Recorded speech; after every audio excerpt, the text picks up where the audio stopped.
Hello and welcome. I'm your host, author Ryan M. Oliver, and this is the Mighty Books Podcast. Hello, everyone. Welcome again to another episode of the Mighty Books Podcast. Today with me, I have Marla White. Marla is an award-winning novelist, story analysis instructor at UCLA, and writing coach who lives in Los Angeles. She graduated from the University of Kentucky, where she took her first horseback riding lesson. After dabbling in hunters, barrel racing, and weekly trail rides, she fell hopelessly in love with the sport of eventing. She conquered novice level before taking a break to pursue novel writing, but hopes to return to the saddle someday soon. When she's not writing, she's out in the garden, hiking, or putting together impossibly difficult puzzles. Marla, how are you today? I am fantastic. How are you doing? I'm wonderful. Thank you for joining me today. And my first question, what are impossibly difficult puzzles that you solve? Just completely derail my book talk. No. Puzzle talk. Welcome to Puzzle Talk. Mm-hmm. I like doing puzzles, and I was in a place, Idlewild, which is a place I love going to, and it's been the setting for a few books. And they had this really crazy bookstore that had puzzle for Starry Starry Night, the Van Gogh painting. Yeah. And I thought, oh, that'll be cool. That'll be fun. Yeah, he paints in like tones of green, blue, and yellow, and that's it. There's 1,000 pieces of green, blue, and yellow, and I'm like, there's no pattern. It's just this big swirl thing. It took me forever, but it was fun to do. Oh, okay. I wasn't sure if it was like one of those weird 3D puzzles that you have to be 200 IQ genius to solve. And I'm like, am I in the presence of greatness here? Like, no. I'm sure I am to some degree, but there's actually one somebody gave me that I'm ready to give up and go, all right, you have defeated me puzzle, because it's like succulents, but they're all the same color. It's like, okay. But the fun was there are mystery ones that they don't give you the picture. They just give you the story of the murder mystery that has happened.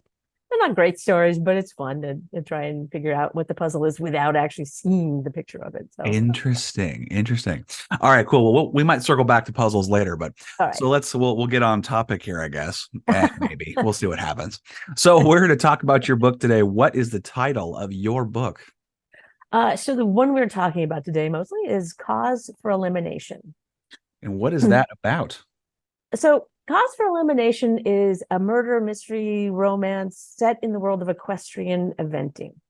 So eventing, in the little bio we talked about a little bit, eventing is a sport that there are 3 phases to it. You do dressage, you do jumping, you do cross-country jumping. It's basically for maniacs, people who just aren't challenged enough by the other things that show jumping or whatever. And I love it. It's fantastic. So the nice thing about it, so it's based a lot of my own experiences and people I've known or courses I've known. But the thing about it is it's not just about the murder. Eventer and trainer Emily Connors is my main character. She suffered a devastating accident maybe 6 or 7 months ago while she was writing. So it's been a challenge to come back. And in the course of recovery, she's become addicted to painkillers. So it only makes things more complicated when she finds herself falling in love with the detective who's come to solve the murder of her boss, Detective Justin Butler. She also struggles with trying to figure out her place in the world now that her boss is murdered. Yeah. Does she pick up the reins, no pun intended, and become the trainer, or does she go back to selling widgets, or just, how does she restart this sort of second act of her life? Okay. So yeah. Nice. So what drew you to writing a murder mystery? I like killing people, and they get in trouble if you do it on real life. They do. They really frown on that. There's handcuffs involved and trials, and usually it's messy stuff, and that's just gross. I literally did write the one that just got published last Christmas. It was inspired by a desire to kill someone I knew, and I'm like, oh, this is the only way this is going to happen. So anyway, they can't put me behind bars for daydreaming, so right. Let's do this instead. Right. But I grew up reading like Dick Francis novels. Obviously, were a big influence. Watching all the murder mystery cop shows. It was just something I was always. That sounds weird now that I say it. I've always been attracted to murder. It doesn't sound weird at all. My little sister is like obsessed with true crime. Oh, yeah. And her boyfriend thinks she's a bit of a psychopath because she'll listen to these podcasts on true crime and go to sleep. Like she will pass out to them. And I'm like, she might be, but I do the same thing. He goes, okay, so you two are related. Interesting. So it's I don't know what it is, but it's interesting. It's terrible to say, but it's interesting. Anyway. What's funny is I don't like true crime. Like I Oh, can't sit and really? watch it. Yeah, It bothers me too much when it actually happened to somebody, sure. but when it's just, in an English Fantasy. manner somewhere, like, they probably deserved it. No problem. There's not even any blood anywhere. He just happened to die. Someone touched him, he died. Push the end button. Yeah. Oh, amazing. I love that so much. So what so what inspired the drive to write in a equestrian themed murder mystery though? I was at the time I wrote it, which was a long time ago. I was deep in the thick of horse things. I owned horses. I was working as a working student at a barn. So all of the people and all of the places in the novel are roughly set inspired by Yeah. actual people. And it was just such an interesting world. Like I didn't grow up in this world. Like many people who ride horses grew up doing it or whatever. So I didn't come into it till late in the game.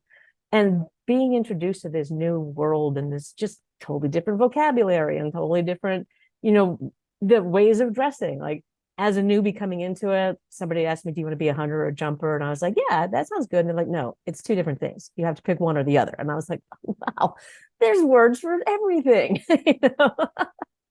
So I loved the world so much that I stayed, and I thought it was an interesting place. Nice, nice. So what got you into enjoying the world of horses when you were younger, or did you discover them later in life?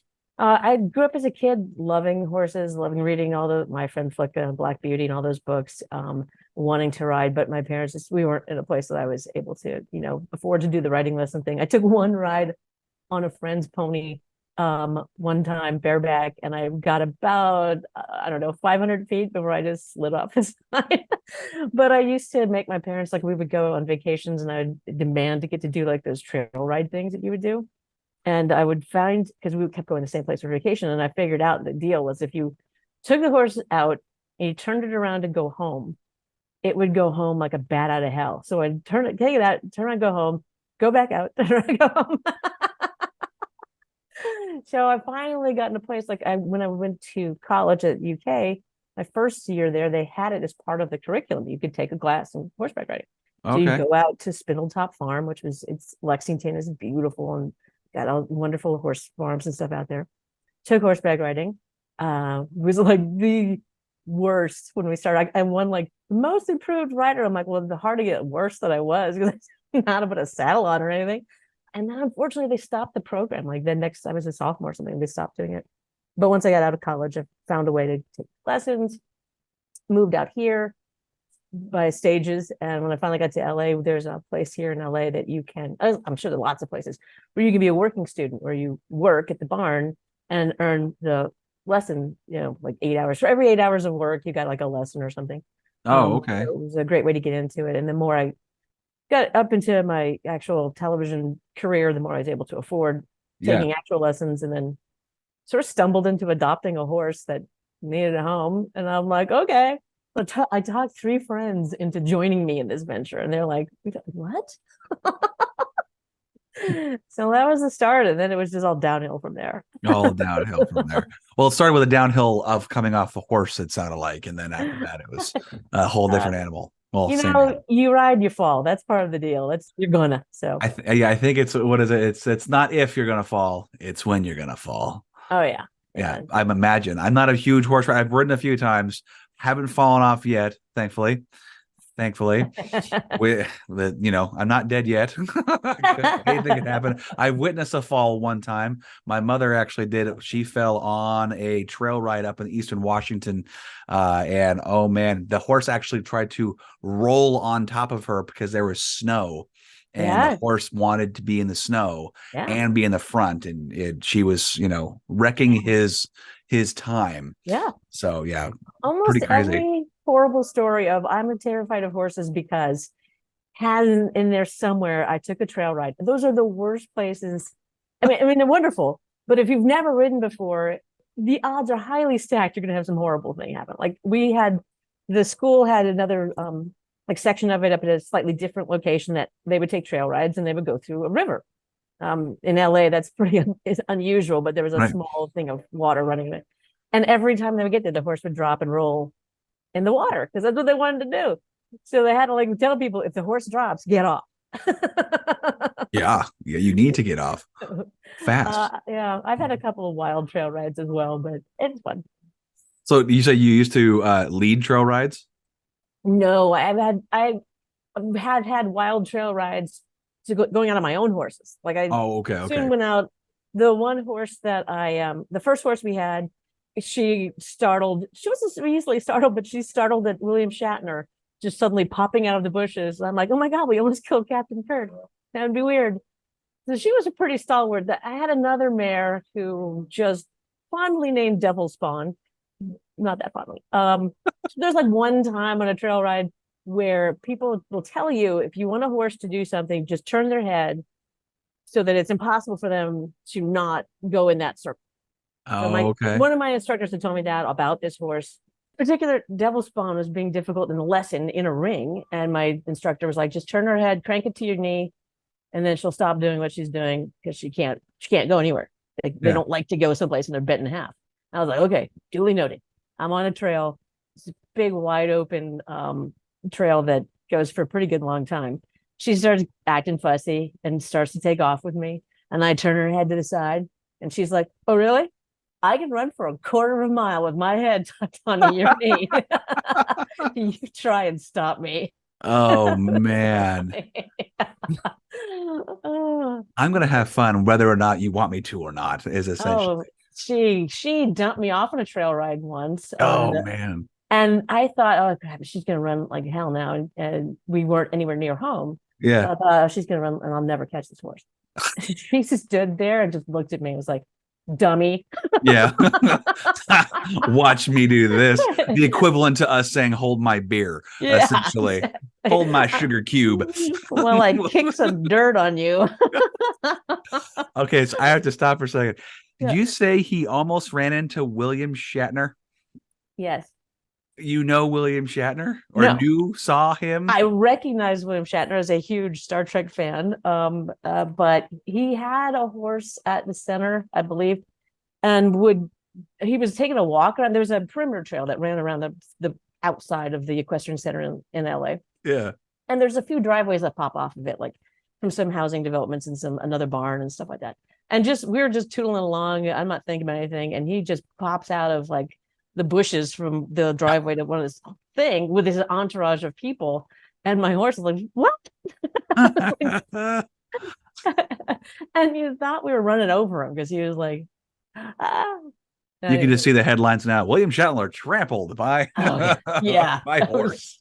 Like, please don't do that. Oh my God. That's okay. That's funny. So all of the escapades and all the events he did and all the experiences he had, I'm sure have made, at least some of the stories have made it into the book. Yes. Oh, absolutely. Yeah. Yeah. There's a part in the book where Emily takes Justin on a ride. They go to a small eventing location. His ride is very similar to my ride at that event on a friend's horse, where everybody of my group was laughing at me about this. Everybody around was horrified because I was on a friend's horse who was about 4 levels up from where I ride, and she knew the course well. I was like, here, let me take you through this at the fastest pace possible, because why not? So I'm like going, whoa, I don't know, whoa. No, like I said, my group is all laughing, and everybody else is like, oh no, she can't stop. She's out of control. Myself and everyone else knew that this horse was going to stop. She was a very well trained horse who would go the last jump and then she would stop. Justin didn't have quite the same luck that I did with completing that ride, and there's other stories in there. So many of them are real things. Like there's a part about some of the ladies that Emily talks to are sort of outcasts from the eventing people, that really stiff upper lip eventing. And one of them has a pair of half chaps. So the little things, they're the leather things you wear on your legs to protect your legs from. Oh, okay. So typically half chaps are black or sometimes brown. In English writing, you do not have fringes on things anymore, which I didn't know when I bought my full set of chaps. They're fringed the hell out of. So that is also makes an appearance in there. So this friend of mine had a pair of pink suede half chaps with fringe on them. And I'm like, this has got to make it in the book. Yeah. And she had an experience of a horse. She started to do the dressage part of eventing and enters the dressage. And dressage is it takes place in a little rectangle with teeny tiny little fence around it. It's about ankle high white rail fence. It's just decorative. There's not supposed to keep anything inside. And the horse she was on goes up center line as you do when you do a dressage thing, went right out, past the judge's stand and all the way back to the barn. I'm done today. We're not doing this. Try and stop me. Yep. It's hard to do that. Well, I was reading your bio and it said something, don't even ask about the upholstery story. I don't know if I'm going to see. It's really hard because sometimes people are really horrified at things. So this might be something you'll have to cut out. I don't know. I'm curious. You put a big red button in front of me and I got to push it. That's what happened right now. Well, there's two versions of it that go with it. One, the scene in the book actually happened at one point, but another version of it is a nicer version. We were on a horseback riding trip to Wales, a group of us, you went across the rooftop of Wales, as they call it. Lovely, lovely family, Trans Wales Trails. There you go, free pitch. Awesome ride, awesome family. You stay at their house when you start the trip. We were admiring one of their sofas was like felt real, like it was real horse hair, and it was like an Appaloosa, like a spotted sort of thing. And we're like, wow, this is really cool. And like, yeah, that's, but I don't remember the horse's name, but oh yeah, that's Big Sam. When he died, we had him made into a couch. Oh, wow, I'm not sitting on that. Oh my gosh. I guess it's a way to memorialize a horse. Yes, it is. Yeah. Okay, that's funny. That's definitely making it in. The one in the book is actually a little bit darker, and actually also true, but I don't want to horrify people. Okay, I'll take that. I'll take that. Because we had a YouTube thing for the barn I was riding at one time. We just were dabbling in it, and we took a trail ride, did an event course, did some schooling. All right, great. Then went into the water. We were like, there's a lake there. We'll go swimming with the horses. You take all this hack and stuff off, and you get on and you go in the water with the horses. I've done it a few dozen times. It's pretty cool. We did it in Wales and stuff too. With this particular one, and somebody's videoing this, and we're trying to get in, and my horse is the shortest, tiniest horse, different mare, equally awesome mare. Nobody else would go in, and I'm like, come on, let's show him. We walk in, takes 2 steps, and we both disappear. All you see is like the top of my helmet. She pops up. One of the only horses I've ever known that can't swim. We're doing the dog thing. So they're taping this and we're laughing about it. It is hysterically funny. And it horrified many people on YouTube. We had to take it down because they're like, you're killing this horse. I'm like, killing the horse? I'm the guy who's going to get dumped off with all my gear on still. And at one point, you turn around because I'm like, we're not going anywhere and we're going to die if I don't. We were both going to get exhausted. So we turn around and she's like, they're killing me. They're killing me. And I swing off thinking, because she was starting to go up and over, and that you don't want to have happen. So I get off because she's starting to go up, and I land on my knee on the sand of the bank. Yeah. And I'm like turning to her going, all right, drama queen, it's like 2 feet deep. Stop. So everyone was fine. No animals were injured. Good. She did it willingly, and we both just went, okay, that was a mistake. But anyway. Yeah, you live and you learn, right? Yeah. You live and you learn. Now, so you're a story instructor for work? One of the many, many things I do. I teach at UCLA Extension. Okay. I teach 2 different classes. Depends on what they hire me to do that quarter. This quarter, it's story analysis.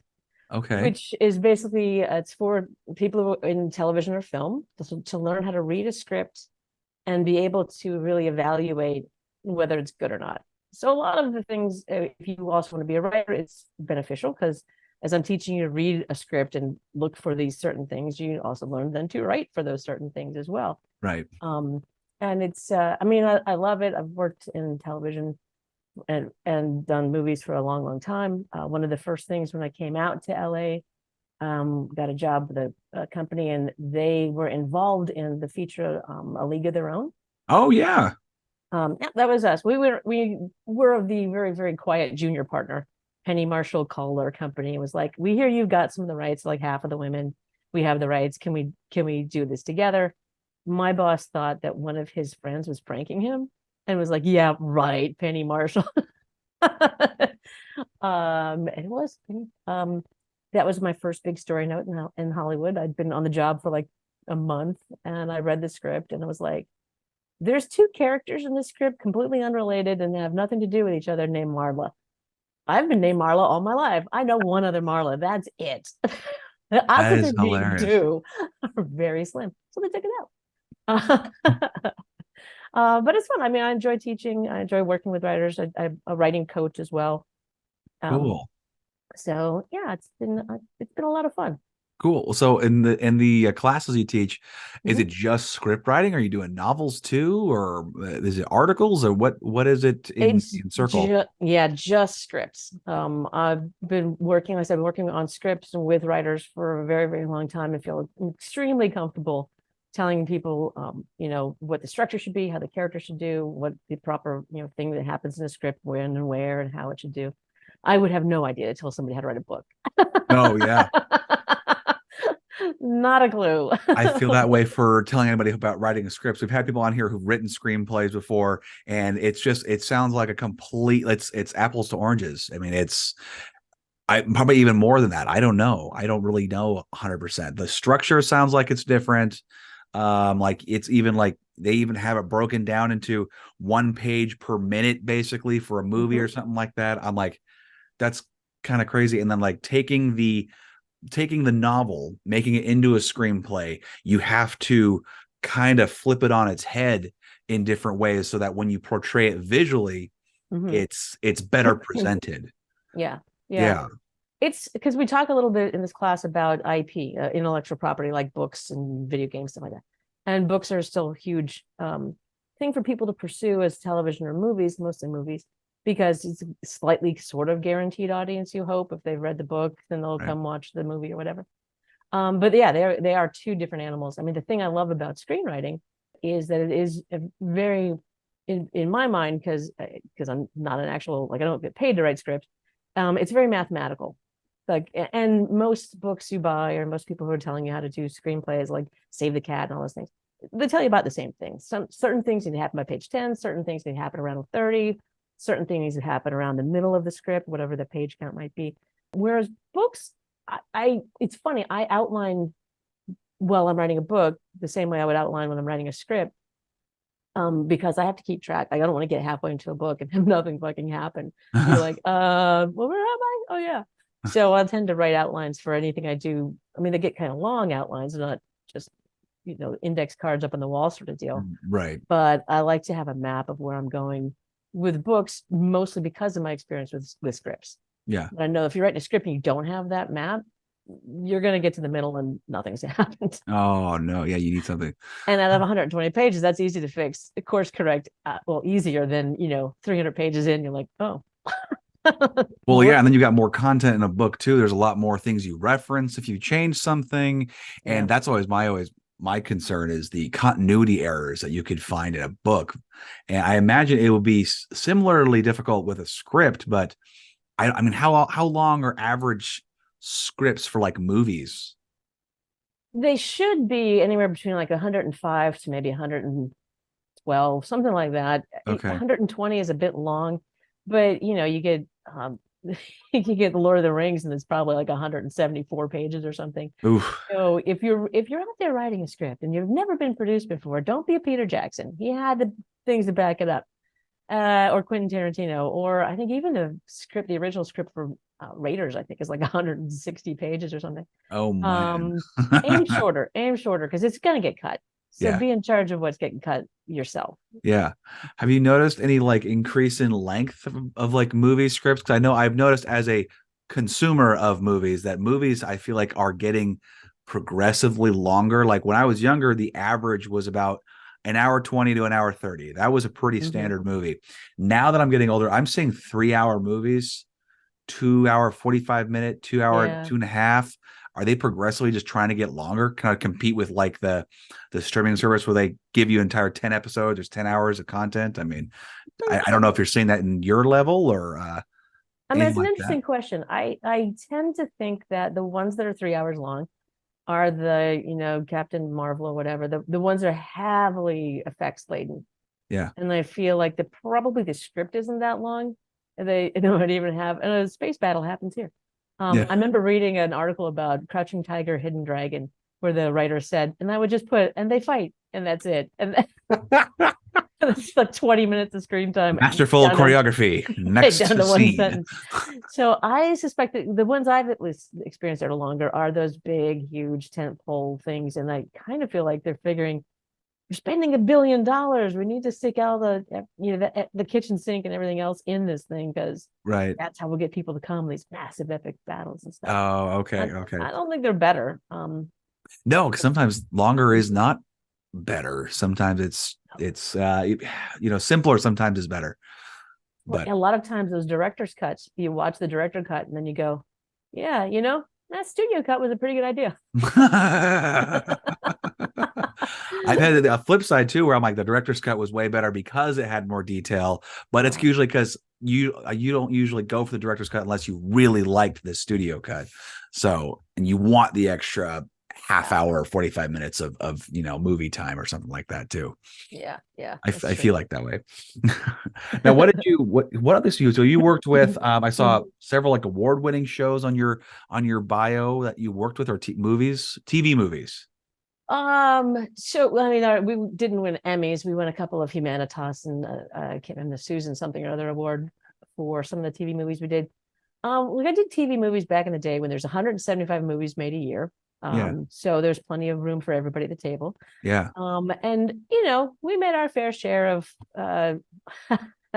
we of our cheesy kind of TV movies. Like we had one that was we called it in the office, we called it Momsicle.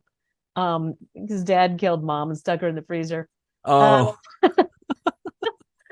And there was morbid one. but hilarious. No, well, that's us. You Yeah. gotta be that when you're doing that. And there was one that it wasn't the title of it, but it was dad married a stripper and then she killed him. But we did our fair share. We did a couple of the big one that won the awards was an HBO one with Aidan Quinn and Sissy Spacek in it. Both of whom are lovely, lovely people. That was a true story about a woman in Arizona Okay. who was a romper room teacher. And it was I don't know if you are old enough to recall, but there was a thing called thalidomide that was back in the early 60s. It was I think you could get it in Europe, and I believe it was like a sleep remedy or something.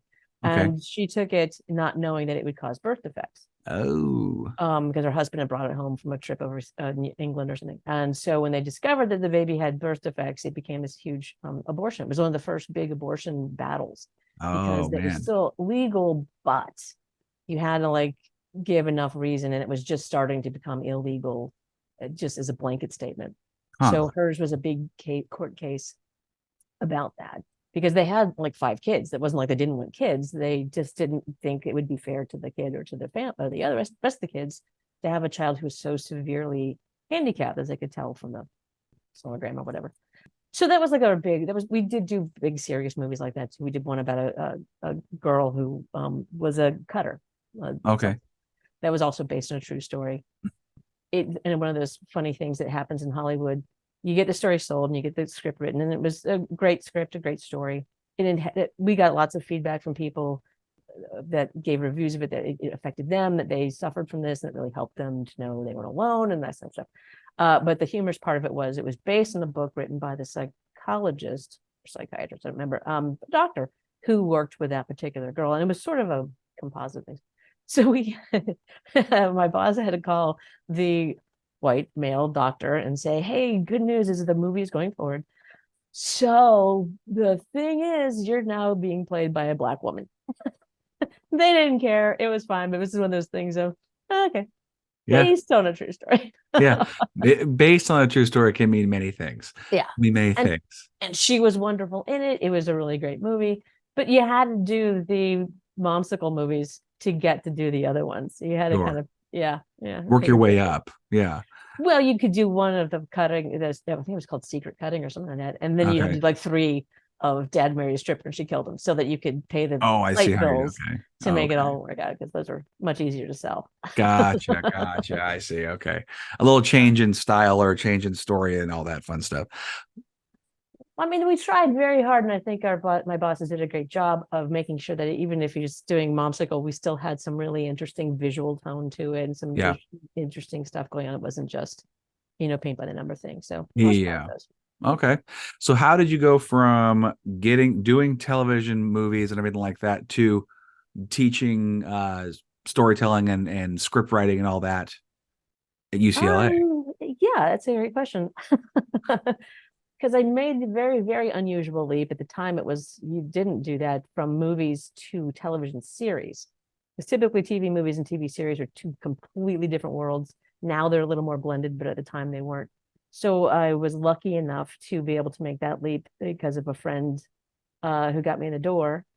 Worked with Peter for a long time, and it really got down to was there are no short answers when you ask me questions That's sometimes. okay. That's fine. There was a time when I first started working for him that TV was pretty much what TV it was then, and then it started changing. Amazon became a big hitter as far as original product. Hulu became a thing, and all the upper level television writers and showrunners were migrating over to do that instead because there's a little less oversight. They felt they had more freedom artistically.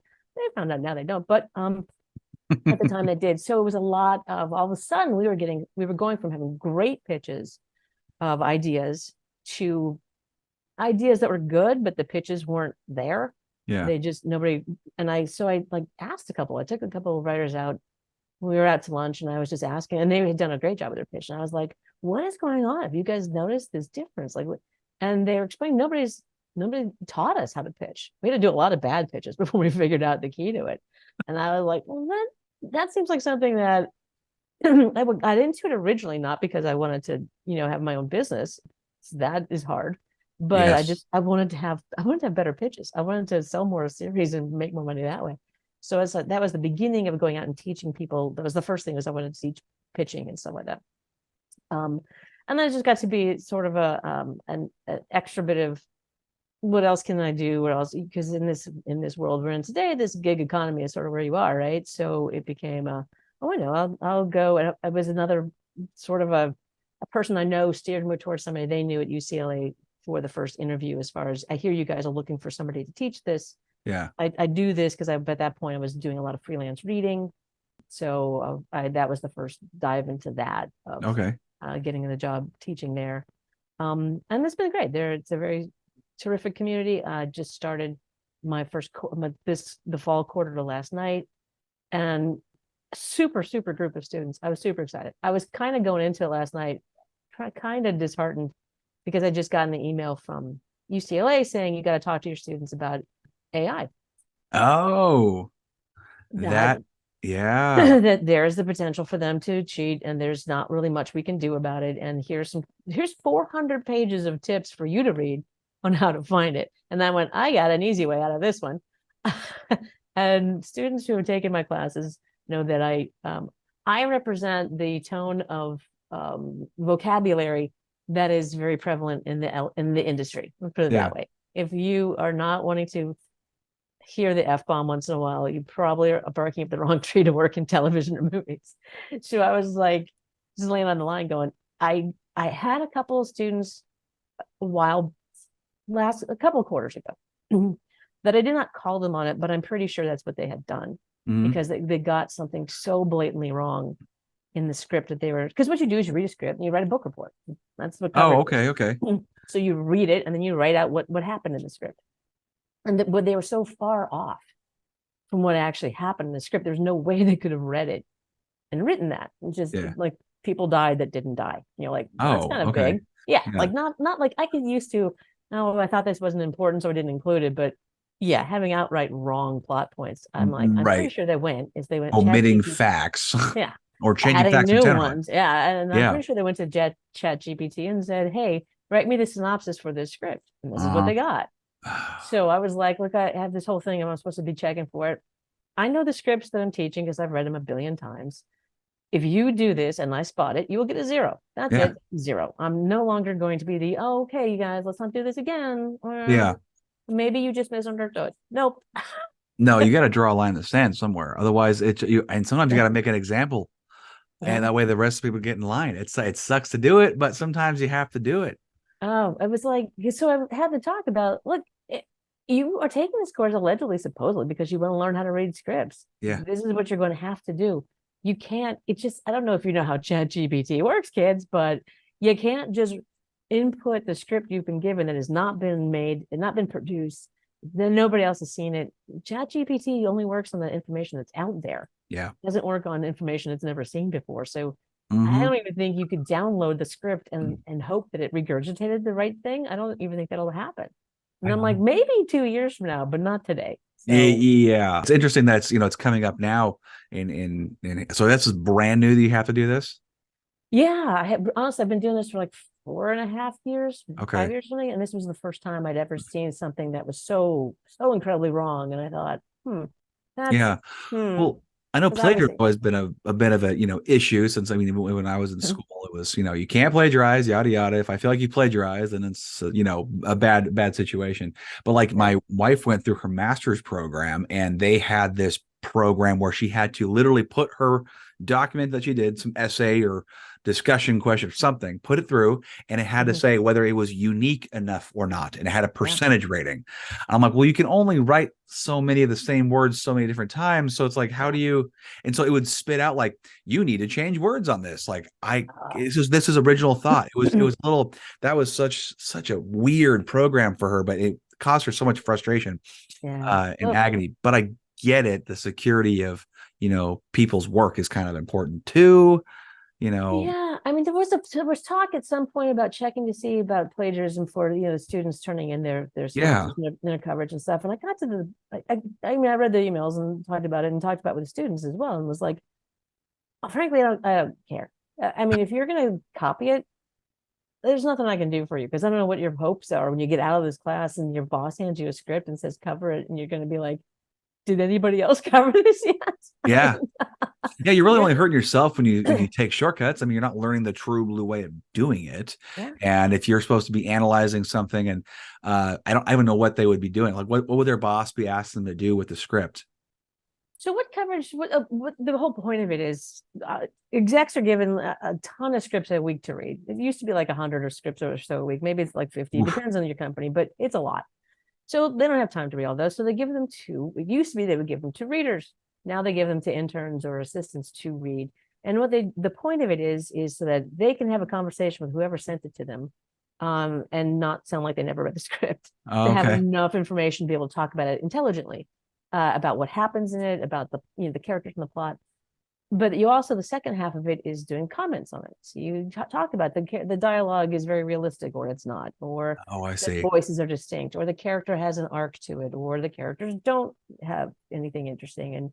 And ultimately, it's like breaking down what things work, what things don't, where you could sell, and at the bottom end of the day, your recommendation of whether they should bother reading it or not. Um, Wow. so you can't really fake that. I'm like, and why would you want to? I Because don't know. I don't know why you would want to fake you're that. trying to shine in the comments. You're trying to look intelligent, and as if you have good taste, and as if you can contribute to the company's success. Yeah. So to just it doesn't work that like a scanner, you can't just feed it into a chat bot and have it give you all that stuff back. And No, they've proven AI that those doesn't. things don't do it. So Yeah. yeah.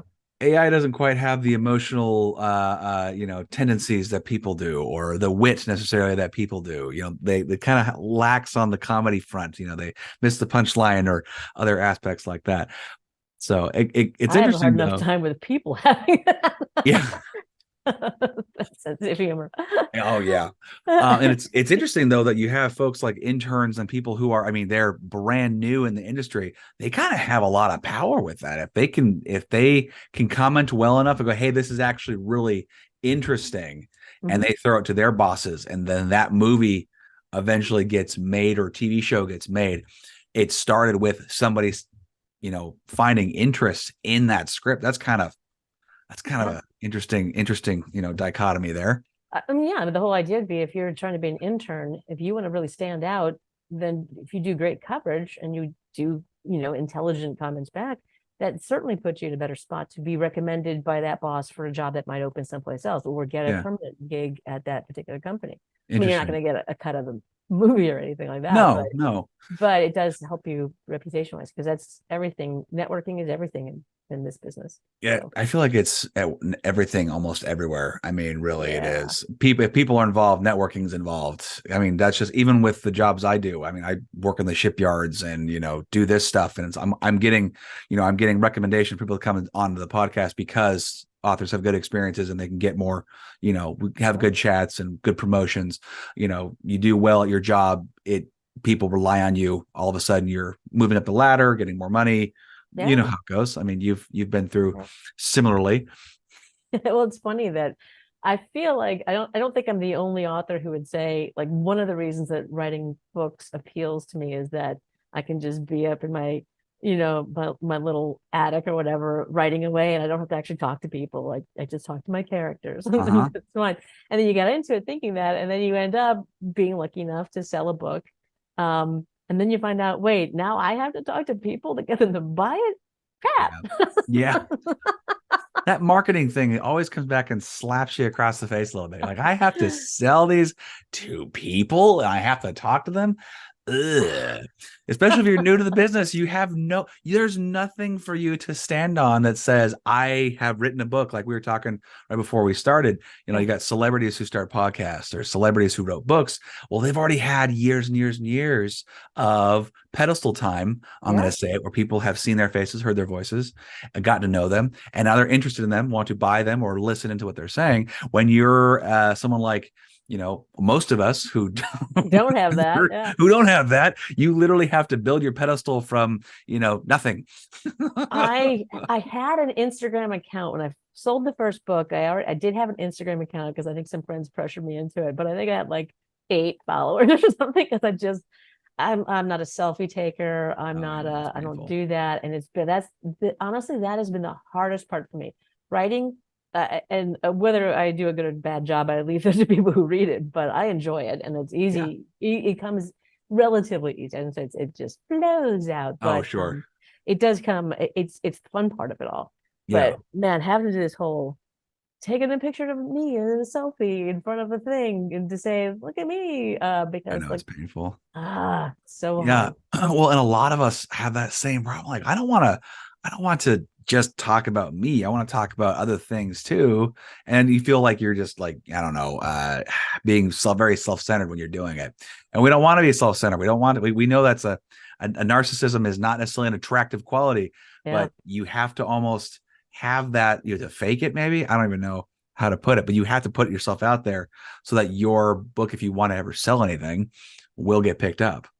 So yeah. I mean, I know that probably same thing for podcasting, is that the advice we've been given over and over as authors is that you need to people want to know you. So you can't just keep posting, here's a quote from my book, here's a review of my book.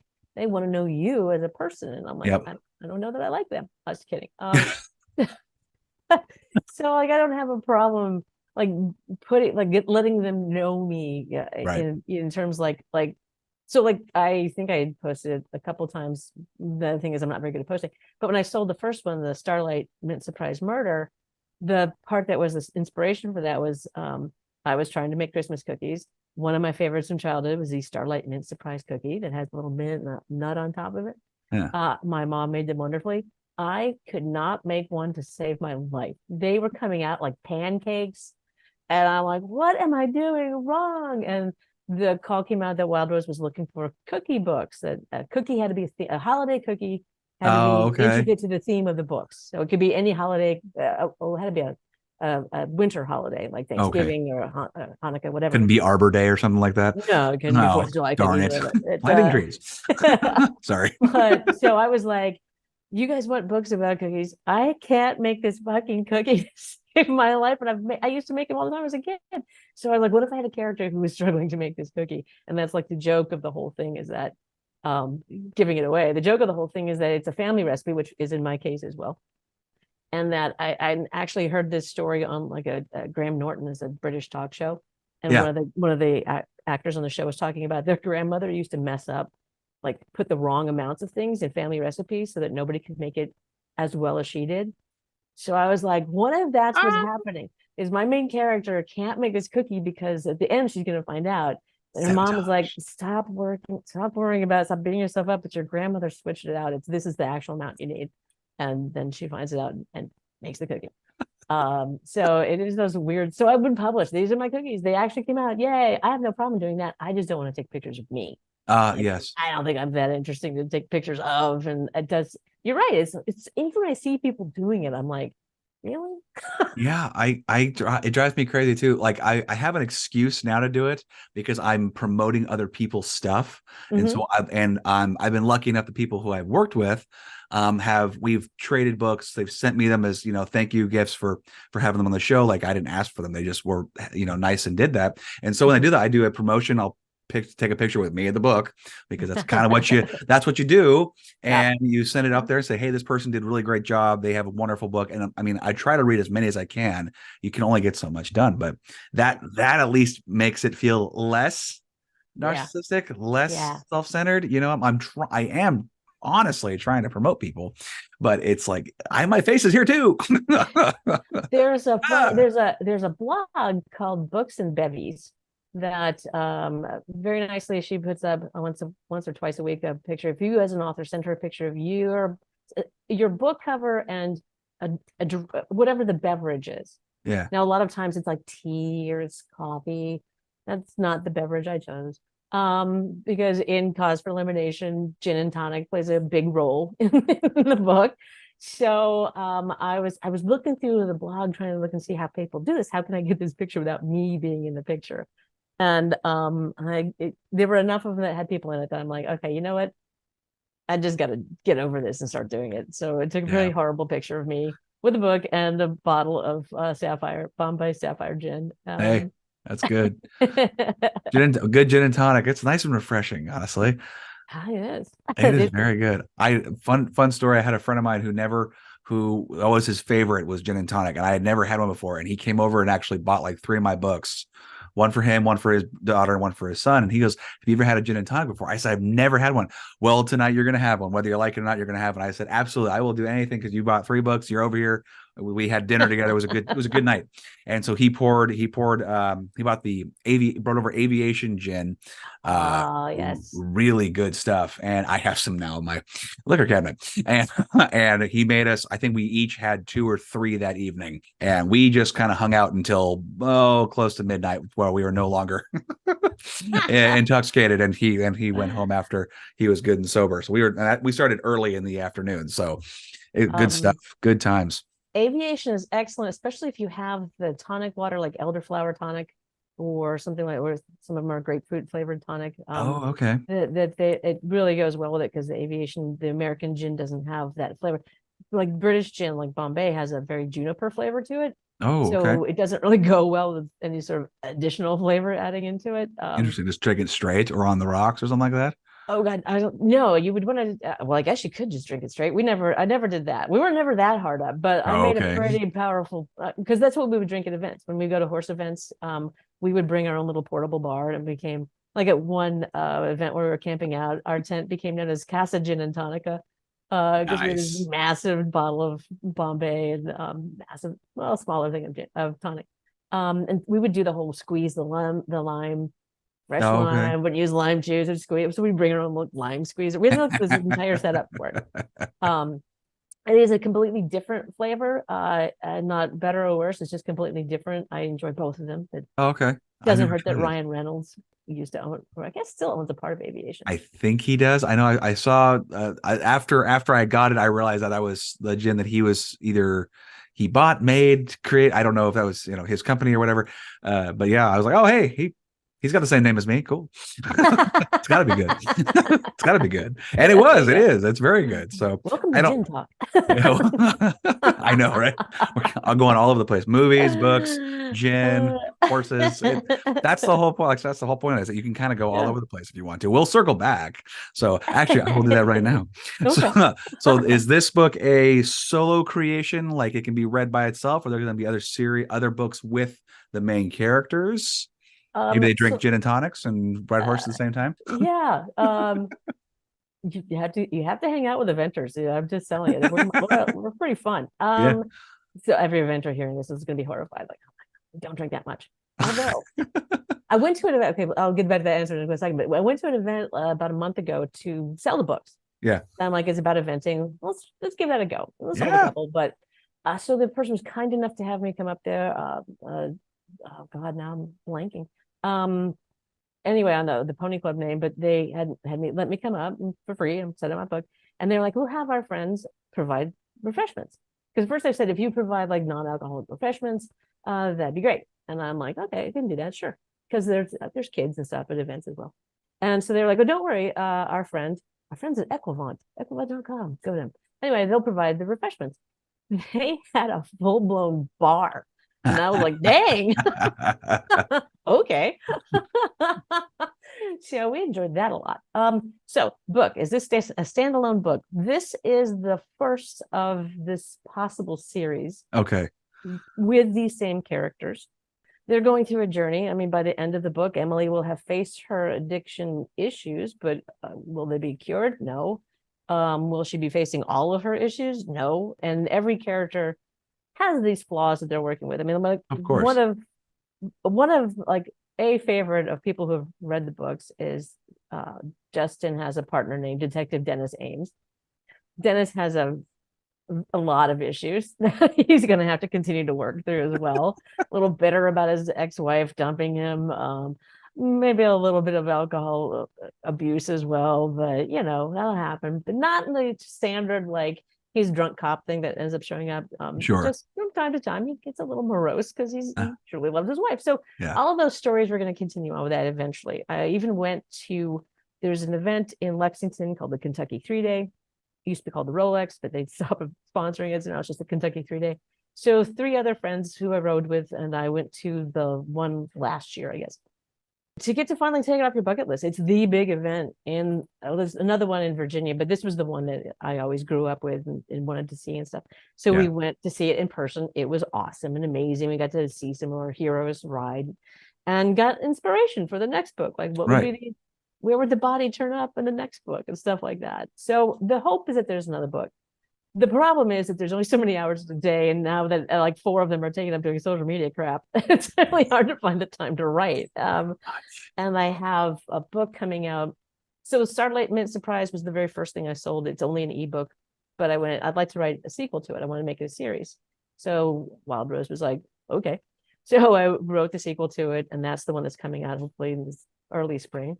Cool. That is a full length. So the other 2 cookie books are novellas. They're pretty short. They're only available as ebooks. This one will be available as an actual book, and it's the sequel to it. And that's the next one is already sort of in the planning stages for the series of books for that. So those are easier because they're a little shorter. Yeah. It'll be a little trickier getting back into the world of Cause for Elimination for a lot of different reasons. But that is the hope, is that there will be another one coming down the pike, because I've had so many people respond positively to the characters and wanting to see them again and stuff like that. So it's definitely a hope for it. But you can read it alone and never pick up a book again. Yeah. That's a good way to do it, especially with murder mysteries. A lot of authors do that just because you kind of have to with murder mysteries. That someone might not know, oh, this is book 1, book 2. A lot of the the fantasy ones you do in order have 1, 2, 3, 4 or whatever. But murder mysteries, you can pick up any one and get the gist of the person's personality or what they've encountered. And usually there's a quick 1-2 sentence reference to their past, what they dealt with. And if you want to go further, you can read the book prior or go ahead. So I think that for murder mystery, especially, that is probably the best method to go with. So, I mean, I'll probably write myself into a corner because the relationships in the Pine Cove books are going to be just as complicated as they are in the Cause for Elimination and love triangles and stuff like that. It's a little like, I mean, not that I would even compare myself to her, but it's a little like Janet Ivanovich's books, where there's that love triangle going on between Stephanie Plum and the 2 men in her life. But you can read those in any order and still be okay, but it does help if you're in the correct order. But I know what you mean, because I have an urban fantasy series as well that, you have to be super careful to put enough information from the previous book that if somebody hasn't read that book, they can still kind of make sense of it, but they definitely are better if you read them in the order in of go. order. That's the world building kind of goes that way. So It totally does. It totally does. So, what kind of research did you have to do for the murder mystery aspect of Cause for Elimination? it's funny. I've done more how do you kill things research for the urban fantasies, because it was like, I want to freeze a person. How long can you do that? So for Cause, I mean, it wasn't a lot of the murders are pretty low tech. Okay. I guess. I do have a friend who is a nurse and helped me out with a lot of the other things, though, because the harder things were things like injuries. Like Oh, okay. I have something terrible happened to my Scottish eventing writer. And I'm like, would this really happen? What happens when this happens? Do you gurgle? Does blood come out of your mouth? What happens when you do that? A lot of the All the research was gory really details. focused. Yeah, a lot of it was really focused on Emily's injury, because I really wanted to Okay. get it right as far as the neck injury she had, and Oh, what would yeah. be the treatment for it. Would they have screws putting her neck back together still, or is there a different way they would treat those things now? And Physical therapy and such like that. How would she yeah, handle that? What would that look like? And what w- pain would she feel?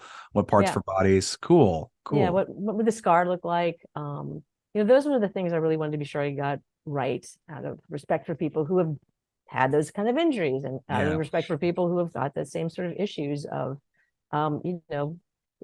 it's way too easy to get doctors to prescribe way too many drugs. And so I wanted to try and at least do that truthfully as possible. Okay. And the recovery version of it. I mean, there's certain things you have to do because it's a book, and nobody wants to spend 30 days at a drug rehab thing. So I did a lot of research. Can you have rehab without, going to, some sort of clinic or something?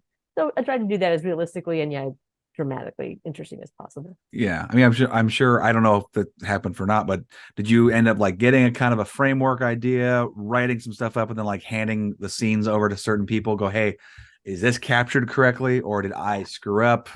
You know, Yeah. did someone die who shouldn't die? Like the one students that you had. And I could totally get that screwed up. Did Chat GPT screw with me? Yeah. Right. Right. Didn't use ChatGPT, but now I have discovered that writers are being very, I think, I get it. The fear of that as taking over writing books, but I think as a writer, it is a Yeah. interesting tool for research.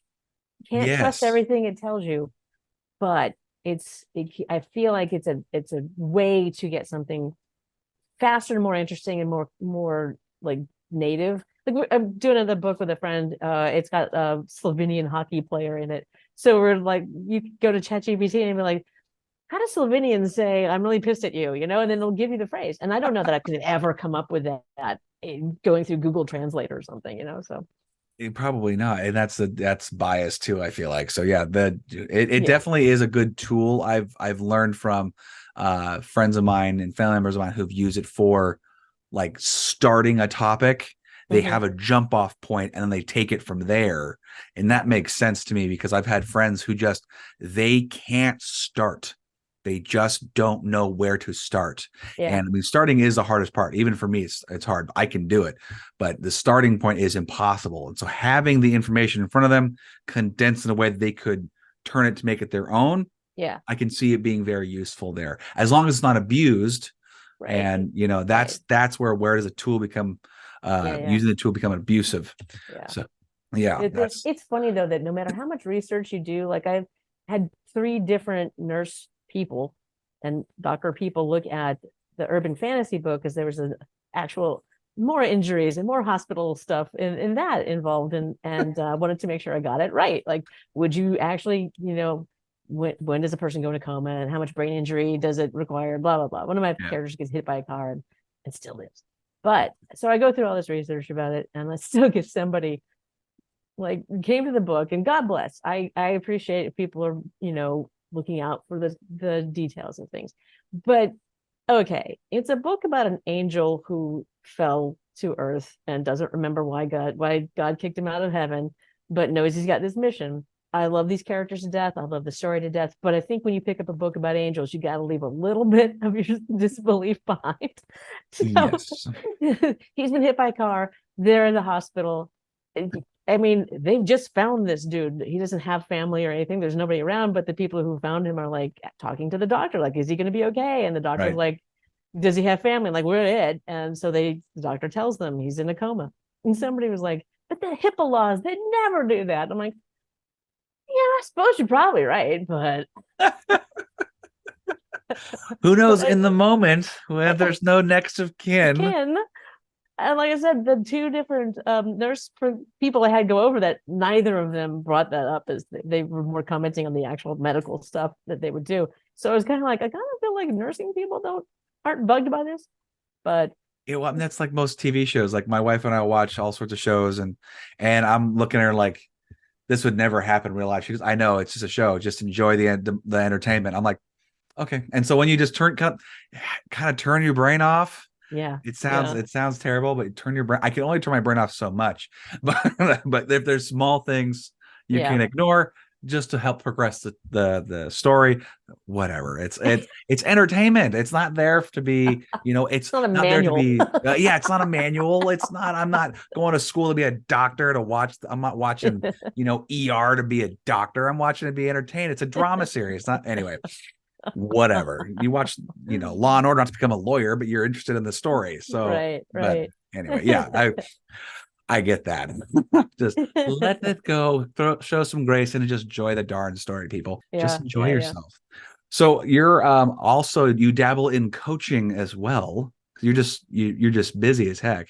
Yeah. Yeah. How I many am. coaching clients do you have at the moment, or any at one point in time? I try to keep it down to just a couple at a time because it's a commitment Daunting. to them. I don't want to spread myself too thin and not be able to pay attention to the things that they need.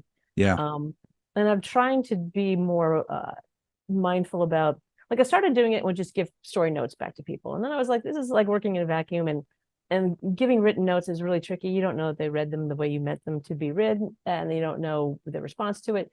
And so it got into more of like, I'd rather just get on Zoom and talk to the writers. Let's go over your script and what was the intent of this scene? And let them tell me, and then I will get back to them and go like, well, this is what I'm reading out of it. So let's talk about how you can maybe make that clear, blah, blah, blah.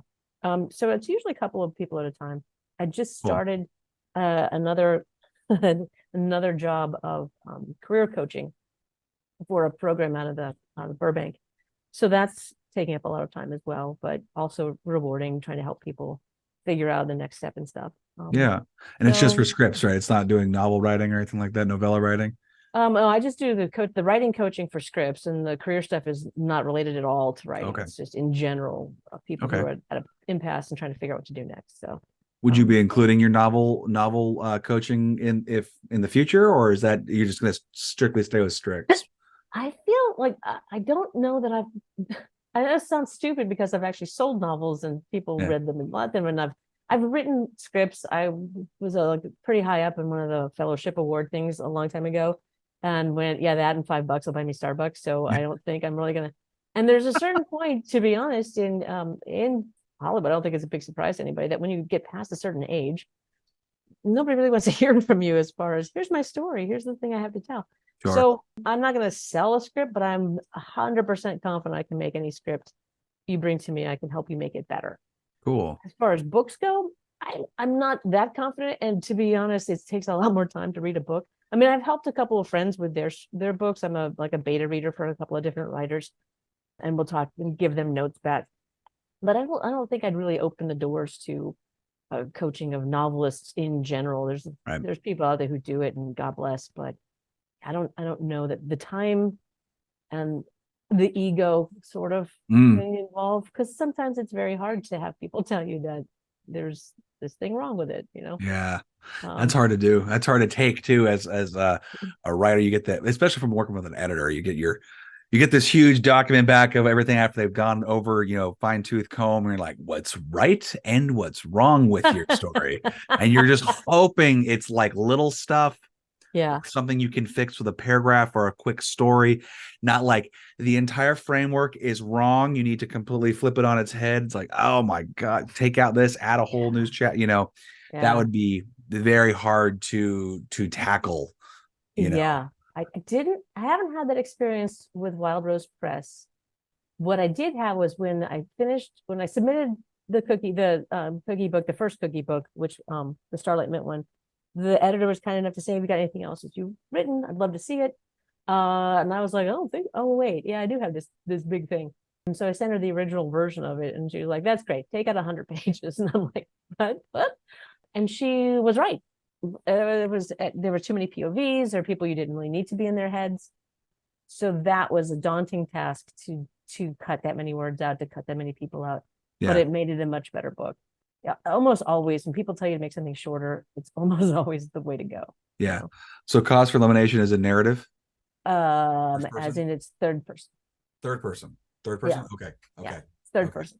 I did write first just for shits and giggles because it's not hard enough to write books. I feel like why not throw up some more challenges and write in two different voices. So the other cookie book is called Bloodstains and Candy Canes, um, which is the one of I wanted to murder someone's house. Oh, I could do it on the page. Oh, So I opted just for shits and giggles to do it in I first love the person. title. You did it in Yeah, what tense? You did it what? first person. First person. So Okay. first Okay. person present. I felt more gratifying. My character doesn't actually do the murdering, but it was more gratifying to like she sees the person as like, oh shit. So that was it was fun to write, and that one has a prequel that's sort of halfway done that I just need to get back Cool.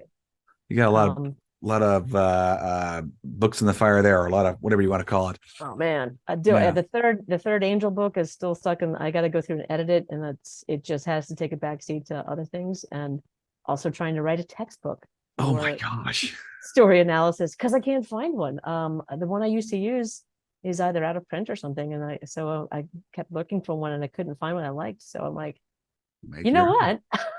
I write, I make teach. one. Why don't I just write it Why don't you just write one on teaching it? Or I mean, heck, in my why spare not? time? Yeah, in your spare time, just make a 25th hour and you'll figure it out of the day. You'll figure it out. Right? Well, you mentioned earlier it's so much harder when you're doing marketing, you're doing all this other stuff like trying to make a living, and it takes away from getting writing done. It's so hard to do any writing when where you're exhausted or you're working on something, you're not focused on it.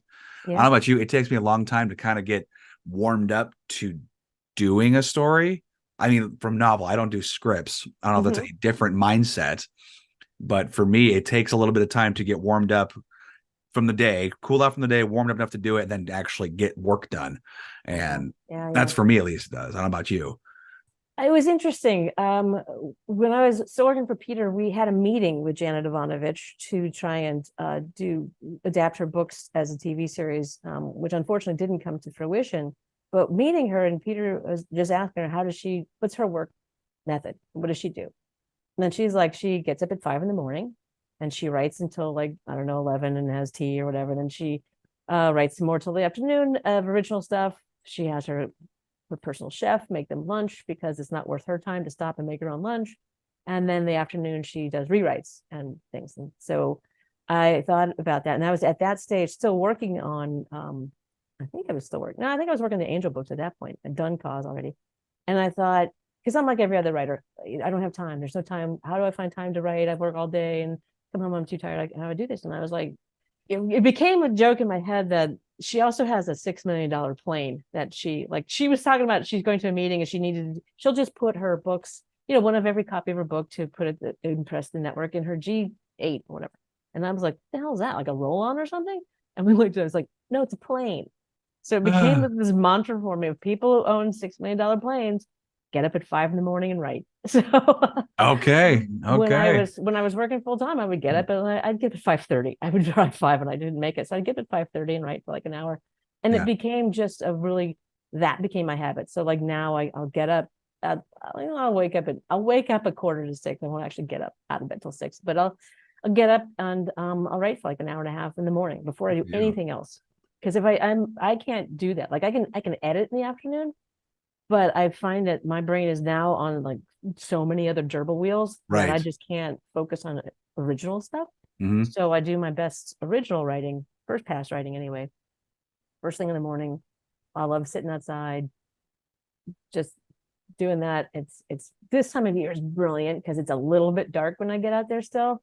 So and we have like little fairy light things that are solar Oh powered, yeah. so they're still on. So it's just me and my coffee and my little fairy lights writing away. Nice. It's it's a great way Nice. to start the day.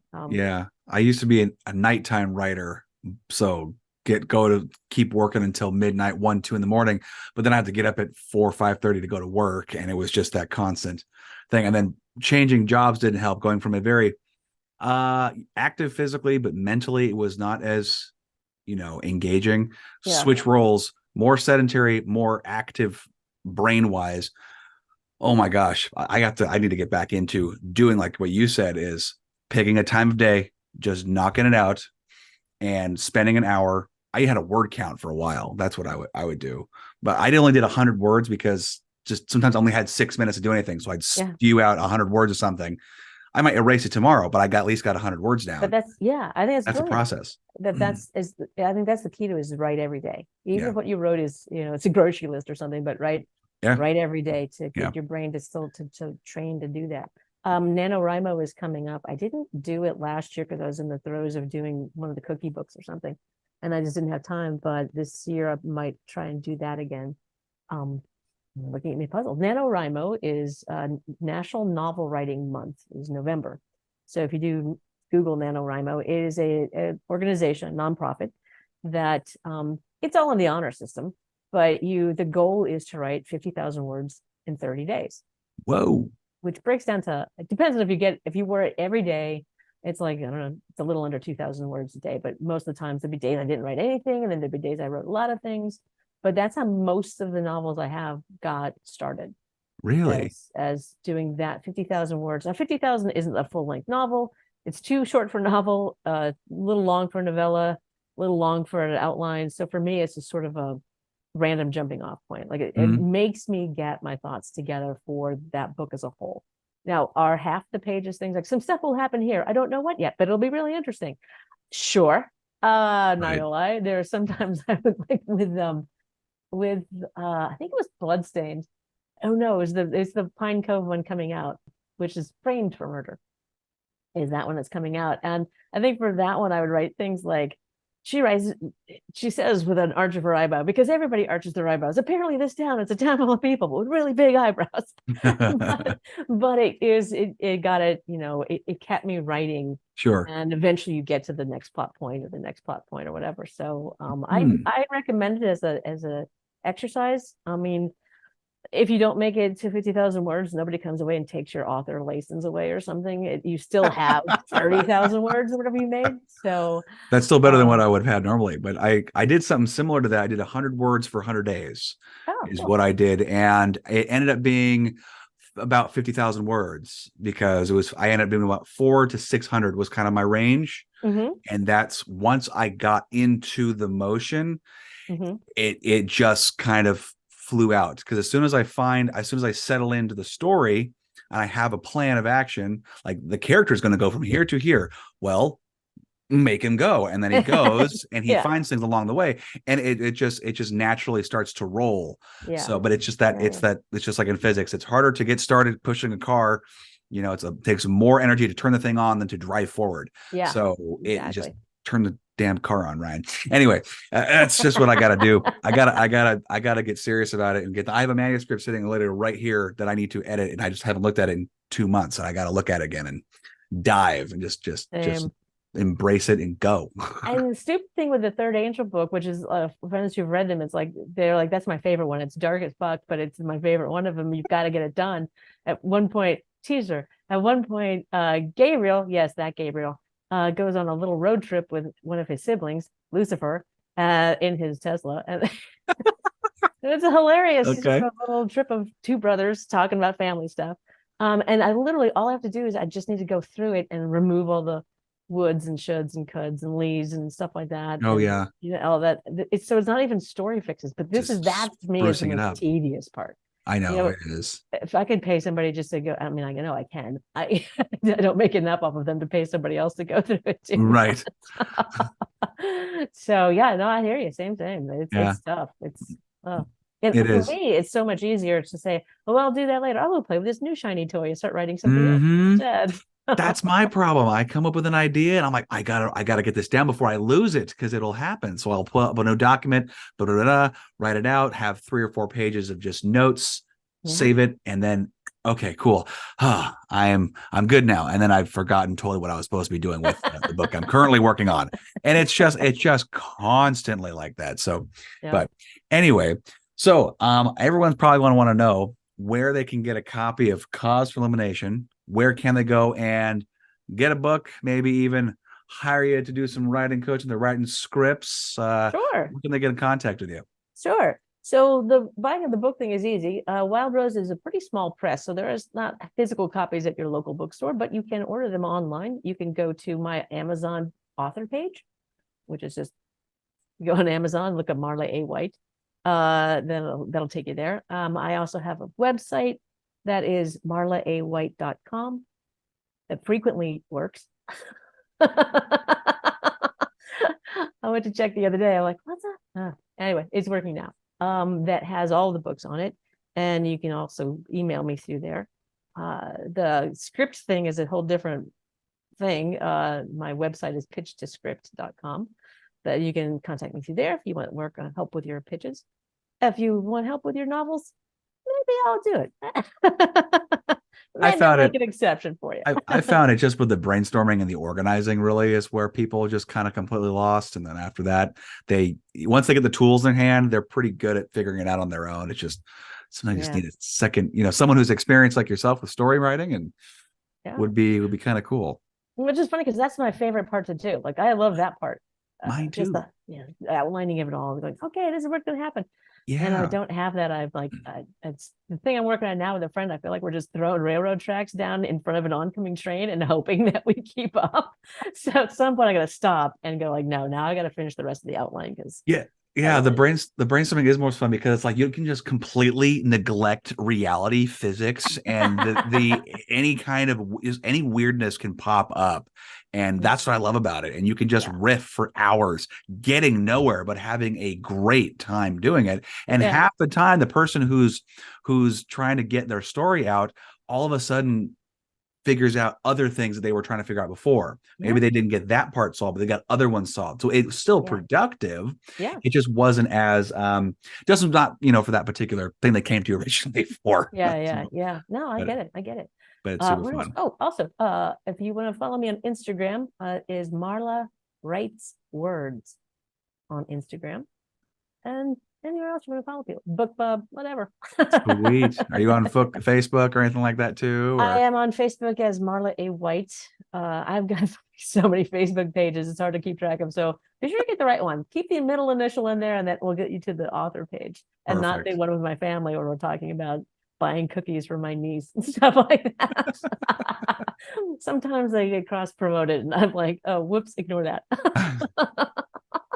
There's just so much out there. It's just so hard to keep it straight sometimes. It really is. And for somebody who's like me, that technology hates me so hard. I argue with Instagram like every day. I'm trying to do one thing and it won't let me in.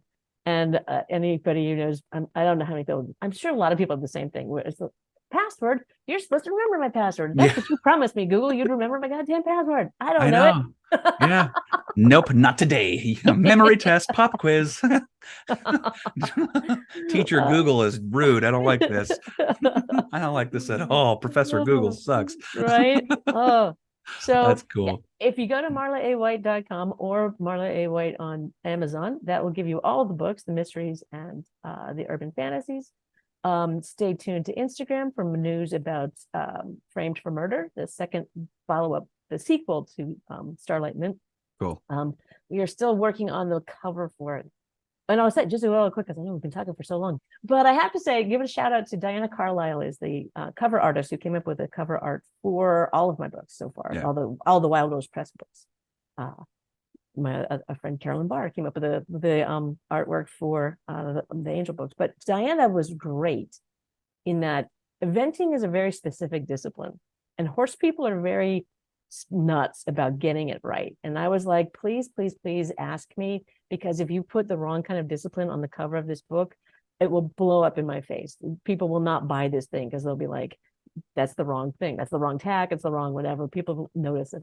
And she was brilliant about working with me on that, above and beyond duty, to find exactly the right images and exactly the right stuff.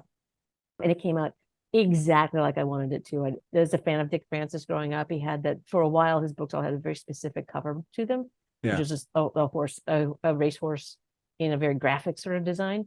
So we kind of ripped off that, and she did a fantastic job. So Cool. hopefully she's working on the cover for Framed, and someday I'll find it. She's a very busy person, so Yes. Well, I look forward to doing it myself. it sounds like you are too. So, I mean, it's all good. Well, Marla, this has been amazing. We have killed a nice hour and a half almost, I feel like. So, and it flew by, which is great. I've learned a lot, and you've had a very interesting career, and you've got a lot of cool things going for you. And it sounds like you're not stopping anytime soon. So, No. that's good. That's good. Well, I always invite my authors who are, constant writers, which sounds like you're going to be for a perpetual writer. It sounds like you're going to be for forever and ever. When you get more books out, love to bring you back on. We'll talk some more about your upcoming novels back in the future, and we'll go from there. So I appreciate you for coming on here today. Well, it's been so much fun. It's hardly seems like, podcast interviews sound so daunting. You're like, oh crap, now I had to be entertaining for 35 solid minutes or something. So you're a pleasure. It's been awesome. So thank you so much for having me. You're very welcome. Well, guys, please go get her books. Go check her out. Like I said, she's got a very interesting career. You've already heard from her, the woman herself. So it's super fun. Go check her out. Go buy Cause for Elimination. And just enjoy yourself a good equestrian or eventing murder mystery. So, I mean, that's a nice, very specific niche. I love it. Yeah. Top seller eventing. All right, guys. I hope you have a great rest of your day. And as always, stay mighty and keep reading. Are you an author? Do you know someone who is? If so, then message me, Ryan Oliver, at ryanmoliver.com to set up a free appointment to discuss being showcased on the Mighty Books podcast. If you enjoyed this episode, make sure to subscribe to the Mighty Books YouTube channel and share the link to this and more episodes with your friends and family. Thanks for listening. So long for now. Stay mighty and keep reading.